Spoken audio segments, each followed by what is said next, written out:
নমস্কার বন্ধুরা, আপনাদের আরও একবার স্বাগত জানাই পাবলিক ভিউ কলকাতাতে।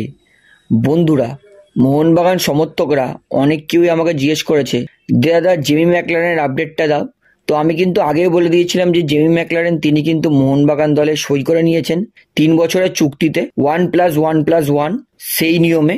তো সবার প্রথমে কিন্তু আপনাদেরকে বলে রাখি, মোহনবাগান সিনিয়র টিম 19শে জুলাই নয় 29শে জুলাই দিয়ে শুরু করবে তাদের pre season training Mohun Bagan day থেকে। তো জেমি ম্যাকলারেন তিনি কিন্তু তার ঘরের মাঠে ঘরের ট্রেনারের সঙ্গে প্র্যাকটিস শুরু করে দিয়েছেন।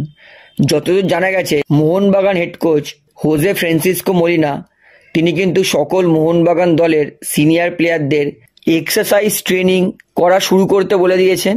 অর্থাৎ এই মুহূর্তে জেমি ম্যাকলারেন তিনি কিন্তু মোহনবাগানের নতুন head coach Jose Francisco Molina তার কথা অনুযায়ী নিজে কিন্তু মাঠে নেমে প্র্যাকটিস ট্রেনিং করছেন।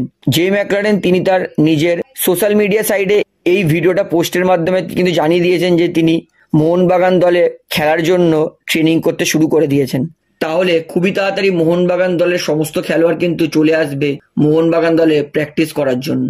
তো বন্ধুরা, ভিডিওটিতে এতটাই আপডেট দেওয়া ছিল। আশা করি ভিডিওটি আপনার ভালো লাগলো। তো ভিডিওটি ভালো লাগলে অবশ্যই লাইক করুন, কমেন্ট করুন, শেয়ার করুন এবং বন্ধুরা চ্যানেলটি দাও নতুন সবাইকে অনুরোধ করবো তারা অবশ্যই পাবলিক ভিউ কলকাতা এই চ্যানেলটিকে সাবস্ক্রাইব করে বেল আইকন প্রেস করে অল করে রাখবেন। ধন্যবাদ।